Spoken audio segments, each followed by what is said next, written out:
नमस्ते दोस्तों, राधे राधे। स्वागत है आप सभी का हमारे नए ब्लॉग में। तो पिछले ब्लॉग में आपने देखा था कि हम सुबह सुबह ट्रेन में मायापुर के लिए रवाना हुए थे। स्टेशन पर पहुंचने के बाद ऑटो और फिर नाव का सफर करते हुए हम पहुंच गए थे जगन्नाथ बलदेव और सुभद्रा मंदिर में। और आज का सफर वहीं से आगे बढ़ाते हैं। मंदिर दर्शन के बाद अब हम सब ऑटो पर सवार होकर पहुंच चुके हैं एक और ऐतिहासिक जगह की तरफ, बल्लाल सिंह की ढीपी। दोस्तों, ये जगह सिर्फ एक आम टूरिस्ट स्पॉट नहीं है, बल्कि बंगाल की प्राचीन इतिहास से जुड़ी हुई एक महत्वपूर्ण जगह मानी जाती है। बल्लाल सेन की ढीपी को सेना वंश के राजा बल्लाल सेन से जुड़ा जाता है। यहाँ जो पुराने अवशेष और टीला देखने को मिलते हैं, वही हमें बंगाल के बहुत पुराने इतिहास की याद दिलाते हैं। जगह पर पहुंचकर हमने थोड़ा वक्त बिताए, आसपास के नजारे देखे और इस पुराने जगह की खामोशी को महसूस किया। सच कहूँ तो ऐसी जगह पर आकर लगता है कि हम सिर्फ घूम नहीं रहे, बल्कि इतिहास के कुछ पन्ने अपनी आंखों से के सामने देख रहे हैं।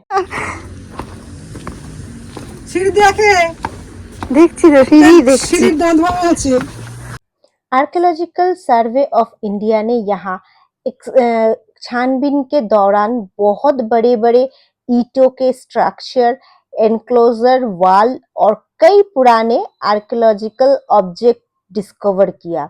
यहाँ से टेराकोटा की इंसान और जानवरों की मूर्तियां, कॉपर के बर्तन और आयरन ऑब्जेक्ट भी मिले हैं। एकदम ऐसे बुलबुलैया जैसे महसूस हो रहा है कि हम बुलबुलैया के अंदर से जाके एक बहुत ही सुंदर से एक नजारे सामने आके निकले हैं। क्या बात है, सुंदर जगह बोलो, भीतर दारुण दारुण सा।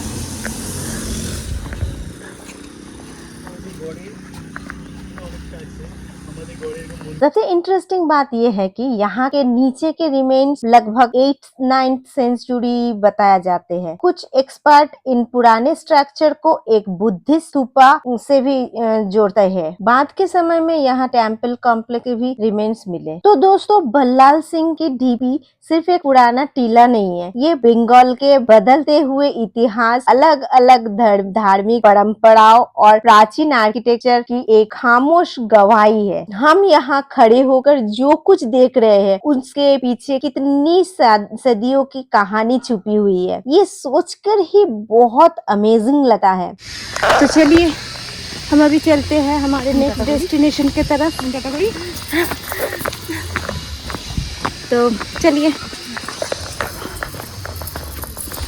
तो अब चलिए बल्लाल सिंह से निकलते हुए, और हमारी अगली मंजिल है सिर्फ श्री चैतन्य महाप्रभु जी के जन्म स्थल। तो हम अब पहुंच गए हैं हमारे अगले मंजिल पर। यह है जोगपीठ और हम लोग अभी आए हैं जोगपीठ में। तो चलिए अंदर जाके देखते हैं। यहाँ पे श्री चैतन्य महाराज प्रभु के जन्म हुआ था। जैसे ही हम यहाँ पहुंचे, पता नहीं क्यों दिल को एक अलग ही सुकून मिलने लगा। वहाँ चल रहे थे कीर्तन, और कीर्तन की धुन जैसे पूरे माहौल को अपने अंदर समेटे हुए थे।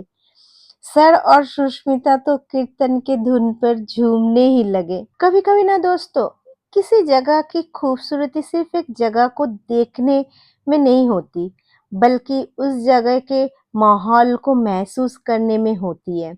और यहाँ आके हमें भी बिल्कुल वही एहसास हुआ। कीर्तन की आवाज, भक्ति का माहौल और आसपास की पॉजिटिविटी। कुछ पल के लिए ऐसे लगा जैसे बस इसी माहौल में थोड़ा और वक्त बिताते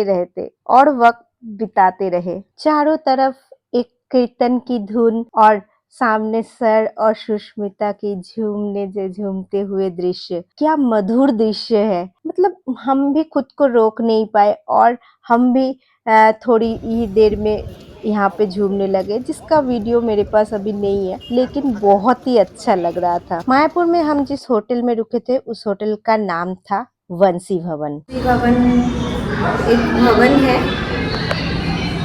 आपको मैं दिखाती हूँ हमारे रूम। चलिए,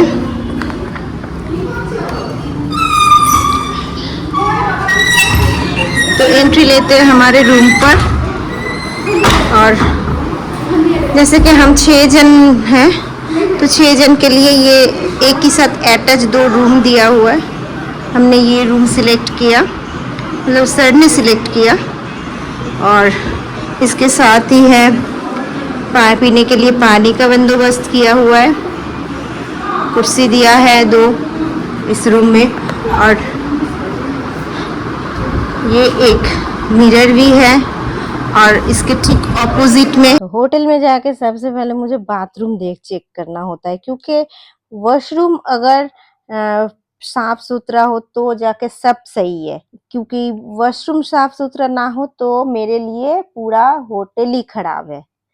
तो ये है वॉशरूम, और वॉशरूम बहुत ही बढ़िया है, मुझे तो बहुत पसंद आया ये रूम। और ये दूसरा बेड, इसके साथ इस बेडरूम में भी एक और मिरर दिया हुआ है। इसके साथ एक बेड साइड भी है, कुर्सी का भी बंदोबस्त है। और एक चीज़ है, इस रूम से भी आप यहाँ से एक बैल्कनी भी है, आप चाहे तो बैल्कनी से बाहर का व्यू देख सकते हो। कितना सुंदर नज़ारा है।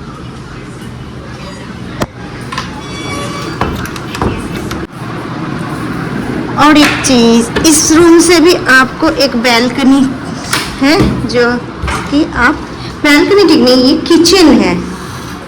हाँ, अगर आप लोग यहाँ पे आके खाना वाना बनाना चाहते हो तो यहाँ पे खाना बना के रह सकते हो, ऐसा कुछ बंदोबस्त किया गया है। तो कुल मिला के ये थे हमारे रूम। तो हम लोग हो जाते हैं फ्रेश और आपसे बात करते हैं बाद में।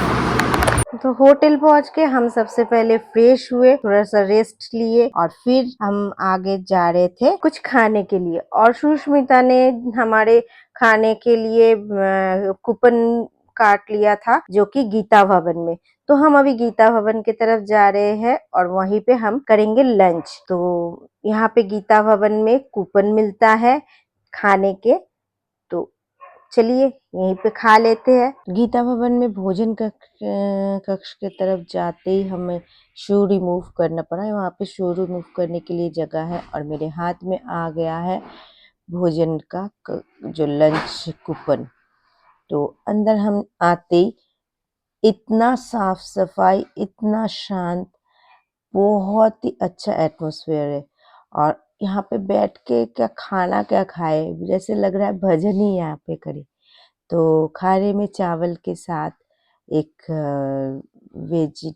एक वेज सब्जी था, पत्ता गोभी वगैरह मिक्स का, दाल, साथ में एक कद्दू का पकोड़ा। तो और अंत में हमें दिया गया है पायसम, जो कि बहुत ही टेस्टी था। मतलब सादा खाना और इतना टेस्टी, ये मतलब एक भोग प्रसाद है। तो भोग प्रसाद हमेशा स्वादिष्ट ही होता है। तो हम खाने के बाद चल दिए होटल के तरफ, अपने रूम के तरफ। फ्रेंड्स, हम हो गए तैयार अब परफॉर्मेंस के लिए। तो चलते हैं, अभी थोड़ा परफॉर्मेंस करना है। और उधर शायद मोबाइल अलाउ नहीं है, तो मैं आपको दिखा नहीं पाऊँगी, और दिखा पाऊँगी तो रिकॉर्ड करके दिखाऊँगी, और अगर नहीं तो कुछ नहीं कर सकते। मोबाइल शायद अलाउ नहीं है, इतना मुझे पता लगा है। अब देखते हैं आगे क्या होता है। मोबाइल अलाउ होगा तो थोड़ा बहुत तो शूट करूँगी, नहीं होगा तो कोई बात नहीं। तो चलिए चलते हैं मेरे प्रोग्राम के लिए। तो जल्दी से मुझे बेस्ट ऑफ लक कह दीजिए। Let's go. दोस्तों, परफॉर्मेंस के अंदर का जो पूरा एक्सपीरियंस था, उसका वीडियो मैं आपके साथ शेयर नहीं कर पाई। लेकिन आते जाते वक्त मायापुर के आसपास जो भी खूबसूरत नज़ारे, मंदिर और वहाँ का भक्ति से भरा माहौल देखने को मिला, उनमें से कुछ पल में आपके साथ ज़रूर शेयर कर रही हूँ। उम्मीद है आप सभी को हमारे साथ मायापुर का ये सफ़र महसूस हुआ होगा। ये जो सामने आपको दिखाई दे रहा है आई लव मायापुर लिखा हुआ है, ये है एक म्यूजियम। इसके अंदर भी बहुत सारे सुंदर नज़ारे, इसके ठीक ऑपोजिट से ही देख रहे हो मंदिर दिखाई दे रहा है और मंदिर के आगे है म्यूजियम। तो दोस्तों हमारे आज का ब्लॉग में बस इतना ही। ट्रेन के सफर से शुरू हुआ हमारे मायापुर का ये सफर। जगन्नाथ बलदेव सुभद्रा जी के दर्शन, बल्लाल सेन की ढीपी और श्री चैतन्य महाप्रभु जी के जन्मभूमि और फिर परफॉर्मेंस तक पहुंच। तो बड़े नहीं मेरे नीचे खा लिया, बड़ी मुश्किल से घर में पहुंचे हैं, बहुत थक गए हैं। तो आधे लोगों का खाना हुआ है और हम आधे लोग खाना खा रहे हैं अभी। रूबी रुपसर में खाने में बैठे हैं।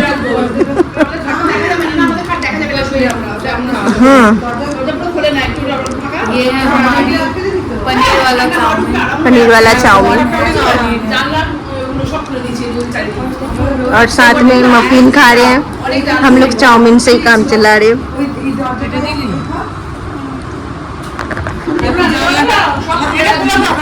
तो फ्रेंड्स आज का ये ब्लॉग मैं यही एंड करती हूँ।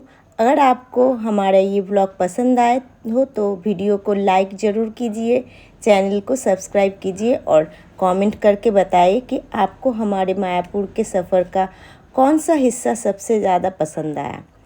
नेक्स्ट ब्लॉग में हम कल सुबह से घर निकलने की तैयारी में लगे रहेंगे और जाते जाते एक दो प्लेस और घूमेंगे, घूम के फिर सीधा चलेंगे घर पे।